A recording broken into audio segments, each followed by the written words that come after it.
So I want to share with you the 7 tips for breaking the 80-20 rule. And we know the 80-20 rule means that 80% of your business will come from 20% of your people. Doesn't have to be that way.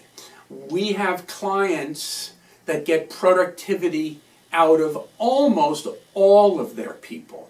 And in fact, I'm proud to report that when I was running a sales office in the greater Chicagoland area, we had 24 salespeople, and we would have 20 or 21 qualify for club. We would have 20 or 21 100% performers out of 24.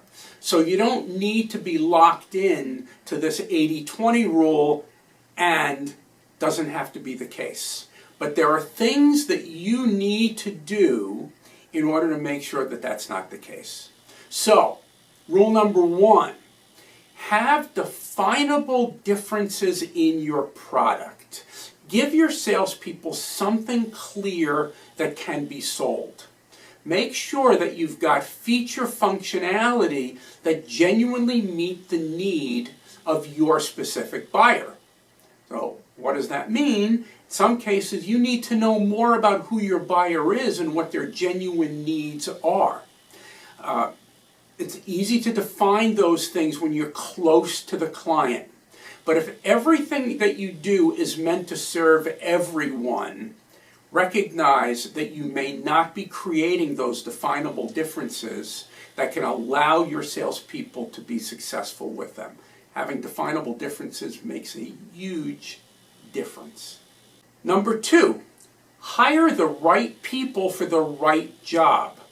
Yes, anybody can do almost anything, but certain people are more inclined to operate effectively in some environments than others. If you need hunters to call into new logo accounts, then hire hunters. If you're in a situation where you know business needs to be turned on quickly, hire impatient people because they will share that same need and that same drive.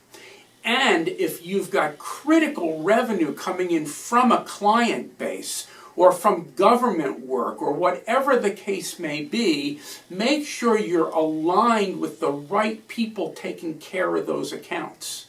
So put the right people onto the right seats of the bus. Number 3, have prospecting and pipeline building be a corporate function, not an individual sales function. Now you may say, well, that's why we hire salespeople, it's for them to build a pipeline. Well, you are paying a tremendous amount of money for pipeline building. If you're paying a salesperson a base salary of $100 or $125, and you're expecting that person to be dialing for dollars, something that really could be done by somebody much less expensive, you would be far better served providing that salesperson with the leads, even if that meant fewer salespeople on the street, bigger territories.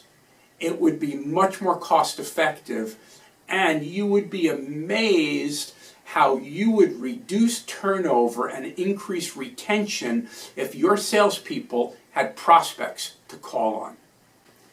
Number 4, have happy customers.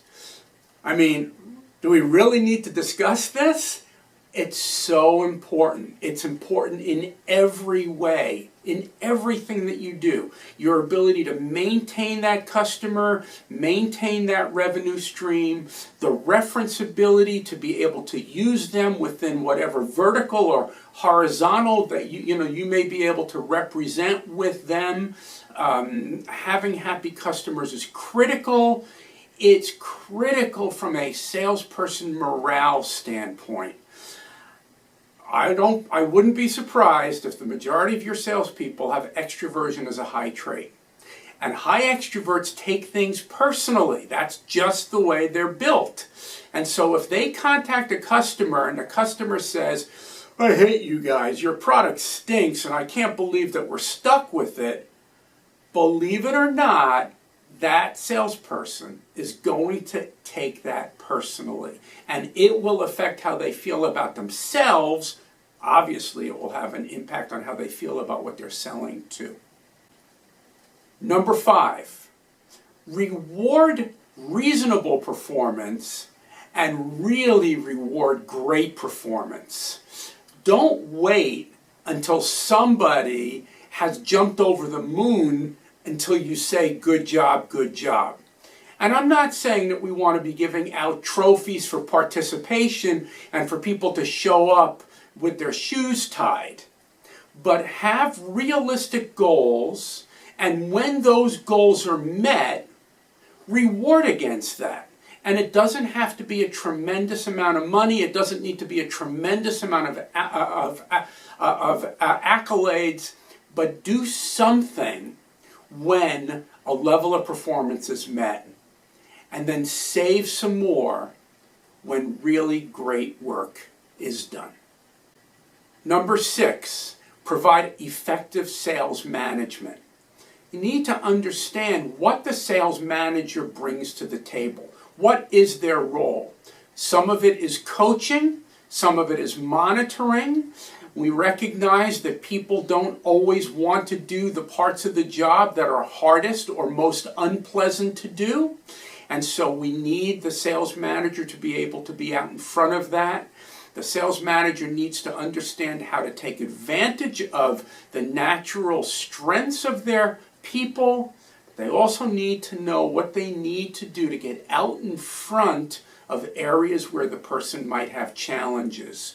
So to be sure that they are providing leadership, not just management.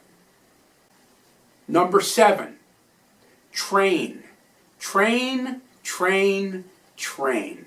You can't overtrain your salespeople. They need every aspect of what will make them good in sales. That includes how to work with prospects, how to understand people, how to overcome objections, understanding the technology of today and the future.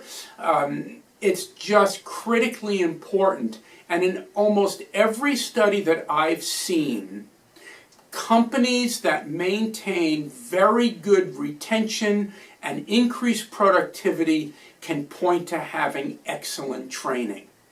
Training is not an expense, it's an investment. And when it's well done, you'll get an incredible return on every dollar you spend on training. And here's an 8th tip, even though we called this 7 tips for breaking the 80-20 rule. We're keeping the number 7 because it happens to be my favorite number. But here's an 8th tip. Make your company easy to do business with. Make it easy to be able to get contracts done. Make it easy to be able to be reached. Make it easy to be able to get problems solved. Think about what you can do to make your company easy to do business with. And you'll be surprised how much your people will appreciate it and how much your clients will appreciate it. Thanks for listening.